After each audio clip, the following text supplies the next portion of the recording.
maneno I believe every pregnant woman amekuwa akilisikia during the pregnancy time. Unakula kwa ajili ya watu wawili. I'm not a nutrition coach. It's not a lie. It's the truth. And reality. During that time, you are eating for two people. And nutrition is very important to you. I mean, the proper nutrients is what you need at that time. The reason is you need for yourself and you need for the unborn baby. What kind of nutrition in that what percent? That's what we're going to help you. I'll just give you some ideas here. You actually need both macronutrients as well as micronutrients. Speaking about macronutrients, here's where we get protein, carbohydrates, as well as fats. Whereby in micronutrients, this is where we get minerals as well as vitamins. So I'll try to explain kidogo for both, but for more, you have to find nana. So at the part of macronutrients, where protein, carbohydrates, and fats, that's where I'll speak for the unborn baby and for you too. What's protein going to help you with? Protein is going to help you with building the blocks for both, especially for the unborn baby.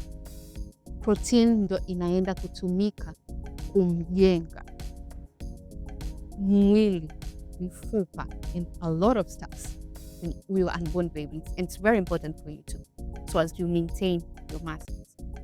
Whereby carbohydrates is going to give you energy. You're going to get fibers, which they're going to help you not to get constipation, digest the food properly, but you need to have the complex carbohydrates, which are the hard to digest, such as sweet potatoes.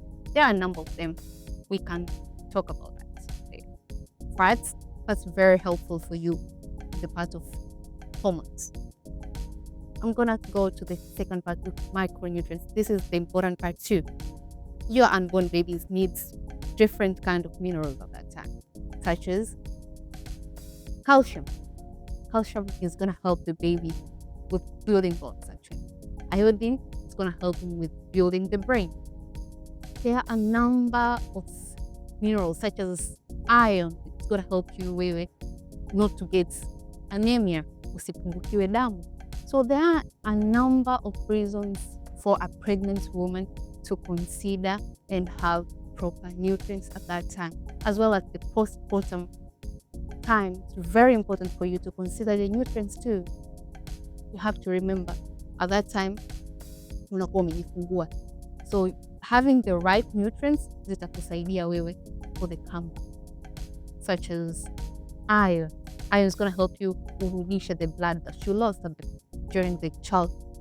So all that is very important. I mean, nutrition is very important during the pregnancy and during the postpartum period. So come, we discuss, we talk, and we know the way forward. I'm the nutrition coach, Nana.